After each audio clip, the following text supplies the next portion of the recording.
Hello नमस्कार। आप सभी लोगों का स्वागत है।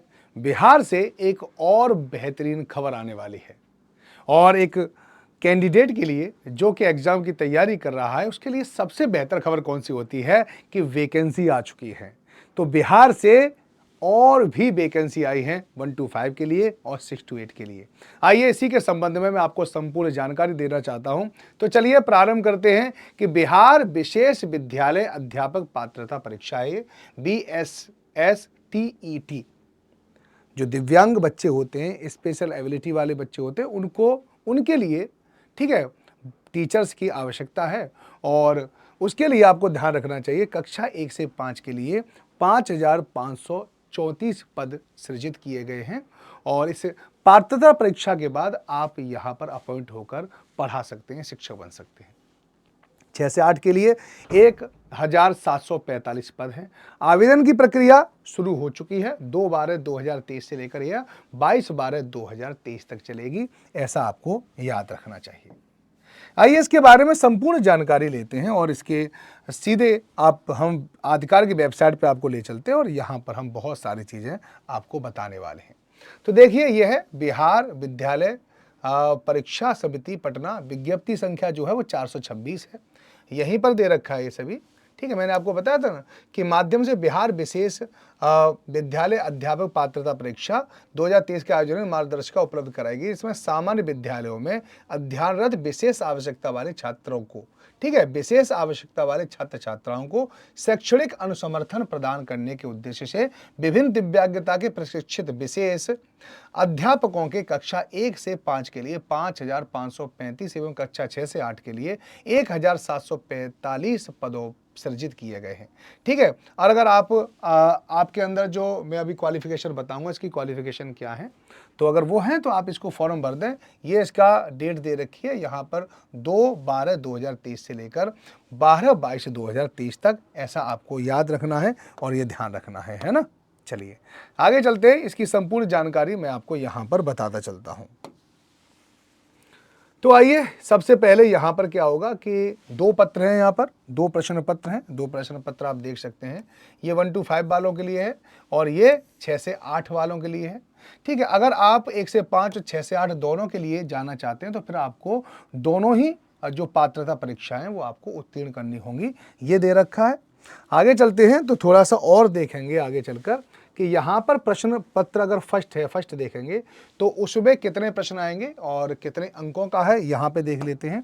तो यहाँ पर क्या प्रश्न पत्र है ये, और इसमें देखिए क्या है 30 नंबर का इसमें बाल विकास एवं शिक्षा शास्त्र है। ठीक है नहीं, और यहाँ पर भाषा एक है, अनिवार्य हिंदी, उर्दू या बंगला में से कोई एक ले सकते हैं। भाषा 2 अनिवार्य है, यहाँ पर अंग्रेजी लेनी पड़ेगी।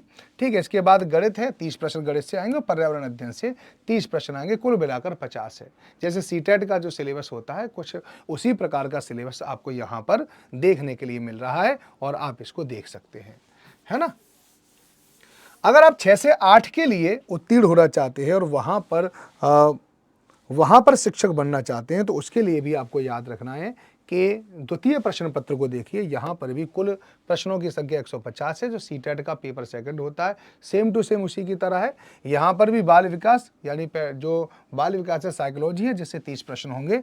ठीक है, भाषा है, भाषा सेकंड, ये आपको पता ही। इसके अलावा जो 60 प्रश्न हैं, ठीक है, जो सीटेट के सेकंड पेपर में भी इसी प्रकार से होता है, 60 गणित और विज्ञान तथा सामाजिक विज्ञान, जो आपने ले रखा हो, गणित विज्ञान हो या आपके पास सामाजिक विज्ञान हो, उससे 60 प्रश्न पूछे जाएंगे।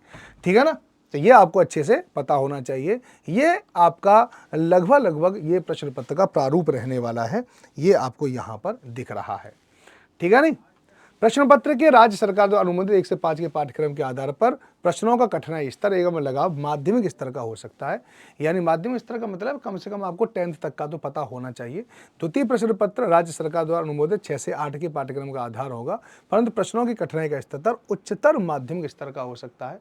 तो आप 10th 12th तक की तैयारी यानी जो आपके जो क्वेश्चन का जो लेवल है ना, उसका आपको बेसिक अंडरस्टैंडिंग काफ़ी अच्छी होनी चाहिए, क्योंकि आपको बच्चों को पढ़ाओगे तो उससे रिलेटेड भी आपको चीज़ें अच्छे से पता होनी चाहिए। ठीक है, परीक्षा का पैटर्न क्या है, तो ये पैटर्न आपको यहाँ पे दिख ही रहा है और कुछ पैटर्न के बारे में तो आपको यहाँ पर पता ही चल गया होगा, है ना। देखो यहाँ पर परीक्षा का पैटर्न देख लीजिए। तो बिहार विशेष विद्यालय अध्यापक पात्रता परीक्षा 2000 सभी प्रश्न क्या होंगे, बहुविकल्पी होंगे, मल्टीपल जो चॉइस क्वेश्चन होते हैं, 4 ऑप्शन जो होते हैं उसके, ठीक है। प्रत्येक प्रश्न पत्र में 150 बहुविकल्पी प्रश्न होंगे, ठीक है। और प्रत्येक प्रश्न का 1 अंक होगा, नेगेटिव मार्किंग नहीं होगी। परीक्षा की अवधि 150 मिनट की होगी, 2.5 घंटे की होगी। और परीक्षा कंप्यूटर बेस्ड होगा, CBT होगा, ये आपको याद रखना है ना, कंप्यूटर बेस्ड एग्जाम होगा। तो आप टेक्स्ट बुक के ऐप से जुड़कर और वहाँ पर इसकी प्रैक्टिस भी कर सकते हैं। वहाँ पर कंप्यूटर बेस्ड एग्जाम हम लगातार आपको कंडक्ट कराते रहते हैं, ध्यान रखना है ना। अब इसमें उत्तीर्ण होने के लिए आपके पास कितने नंबर होने चाहिए, यहाँ पर ये भी दे रखा है कि सामान्य प्रशासन विभाग के संकल्प आलोक में बिहार विशेष पात्रता परीक्षा में उत्तीर्ण अंक, यानी आपको कम से कम इतने नंबर तो लाने चाहिए। सामान्य के लिए 50% है, ठीक है, यानी 150 में से 75 हो गया ना, वो होते हैं। पिछड़ा वर्ग के लिए 45.5 है, इसका आप निकाल लेना, थोड़ा सा कम बैठेगा, 17 के आसपास, ठीक है। अत्यंत पिछड़ा वर्ग के लिए सेम है, अनुसूचित जाति जनजाति के लिए 40% है, ठीक है नहीं। इसके बाद दिव्यांग के लिए 40% और महिला के लिए 40 है, ठीक है। पाठ्यक्रम 1, अगर पाठ्यक्रम 1 देखना चाहते हैं तो इसका भी पूरा सिलेबस आपको यहाँ पर मैं आगे दिखा दूंगा, इसका पूरा क्या सिलेबस है, तो सिलेबस भी आप देख लेना, ठीक है। अनिवार्य अर्हता क्या है, ये देख रहा है कि आवेदक भारत का नागरिक होना चाहिए, बिहार राज्य अध्यापक, ठीक है, 2023 द्वारा निर्धारित योग्यता, ठीक है, के आवेदन हो सकते हैं। आयु सीमा क्या है, तो आयु सीमा याद रखना, बिहार विशेष विद्यालय पात्रता परीक्षा 2023 के अंतर्गत आवेदन है तो न्यूनतम अधिकतम उम्र सीमा के लिए कट ऑफ तिथि 1/8/2023 होगी। यहाँ से आपको गणना करनी है, ठीक है नहीं, यहाँ से आपको गणना करनी है। तो आपको पता होना चाहिए कितना है, यहाँ पे न्यूनतम आयु 18 वर्ष है और अधिकतम जो आयु है वो कितनी है, जो जनरल है उसके लिए 37 है और अनारक्षित है उनके लिए 40 है, अनुसूचित जाति जनजाति के लिए 42 दे रखा है ना, ये आपको ध्यान रखना है। चलिए, और भी बाकी सारी चीज़ें, इसका जो आपको PDF है वो मेरे टेलीग्राम पे मिल जाएगी, SST with Raj Rana Telegram है मेरा, वहाँ पे देख लेना। अब इसके लिए योग्यता क्या है, 1 to 5 के लिए योग्यता है न्यूनतम 50% अंकों के साथ उच्चतर माध्यमिक या इसके समकक्ष या भारतीय पुनर्वास परिषद से मान्यता प्राप्त विशेष शिक्षा में DLED के साथ भारतीय पुनर्वास परिषद का वैध CRA नंबर होना चाहिए। आपने DLED कर रखी हो, सीधी बात ये है, यहाँ पे DLED करना अनिवार्य है ना। तो 1 to 5 के लिए DLED अनिवार्य है, यहाँ पर ये कह रहा है ना। चलिए आगे चलते हैं। यहाँ पर ये मदरसा बोर्ड वाली भी देख रखा, 1 to 5 के लिए विशेष विद्यालय अध्यापक की परीक्षा तो इंटरमीडिएट में 50 अंकों के बंगला में के उत्तीर्ण। चलो ये या लिखा हुआ है यहाँ पे, लेकर याद हो, भारतीय पुनर्वास परिषद या इनमें से या है। देखो या में से यह है कि इनमें से कोई भी एक, सब नहीं होती है, ठीक है। या का मतलब होता है इनमें से कोई एक होनी चाहिए, ठीक है नहीं, यहाँ पे। और 6 से 8 के लिए क्या है, न्यूनतम 50% अंकों के साथ किसी मान्यता प्राप्त विश्वविद्यालय से स्नातक उपाधि तथा भारतीय पुनर्वास परिषद से मान्यता प्राप्त संस्थानों से विशेष शिक्षा में BEd के साथ भारतीय पुनर्वास परिषद का वैध CRA नंबर होना चाहिए। यानी 6 से 8 BEd वाले ही फॉर्म भर सकते हैं, ये आपको याद रखना है ना, BEd वाले। तो यहाँ पे BEd वाले लिखा हुआ है और BEd के साथ भारतीय पुनर्वास के मान्यता प्राप्त संस्थानों से सर्टिफिकेट डिप्लोमा, जो डिप्लोमा भी होता है वो भी है, जो विशेष शिक्षा में BEd के समकक्ष हो, ठीक है। तो यहाँ पर भी DLED वाले मान्य हो सकते हैं, ठीक है, ये आपको याद रखना, ठीक। अंतर दिव्यांगता क्षेत्र में 6 माह का अध्यापन प्रशिक्षण होना चाहिए, ये भी होना चाहिए आपको। अंतर दिव्यांगता क्षेत्र में 6 माह का आपको पास प्रशिक्षण होना चाहिए, तभी आप यहाँ का फॉर्म भर पाओगे, ध्यान रखना है ना। चलिए, यहाँ तो मैंने इतनी सारी चीज़ें बता दी हैं, और तो आपको पता नहीं कि आपको ये पता ही है कि इसका जो 960 रुपया है वहाँ का 140 रुपया है, अनुसूचित जाति जनजाति 760 और 1100 है, ठीक है। नॉर्मलाइजेशन ये है। अब इसमें तो कोई चीज़ ज़्यादा जानने की है नहीं, बाकी थोड़ी सी चीज़ें और हैं, जो और चीज़ों को भी मैं आपको थोड़ा सा बता दे रहा हूँ, ठीक है नहीं।